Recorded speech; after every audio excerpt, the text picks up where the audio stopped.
मंजर स्याह अंधेरे से रोशन होता है। आदिल जमीन पर लेटा है, इर्द गिर्द की दुनिया उल्टी है, बादल नीचे, दरख्त ऊपर। आमना जमीन से उठती है और आदिल को ढूंढने लगती है।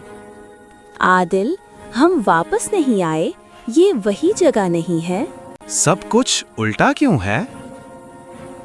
आदिल और आमना वीरान गली से गुजरते हैं। इमारतें आसमान से नीचे की तरफ लटक रही हैं। सड़क पर पानी के बुलबुले ऊपर को जा रही हैं। आदिल एक उल्टी खिड़की में रोशनी देखता है।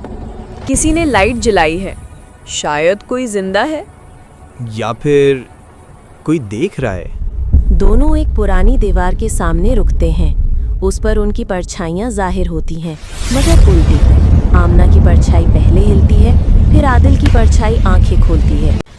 आदिल, ये हम नहीं हैं। ये परछाइयाँ हमें देख रही हैं। परछाइयां आदिल और आमिना के सामने आकर रुकती हैं। एक लम्हे के लिए वक्त थम जाता है, सब कुछ साकित, सिर्फ एक घड़ी सीधी चल रही है। मैंने सोचा शायद रोशनी का धोखा है, मगर नहीं, ये दुनिया बदल चुकी थी।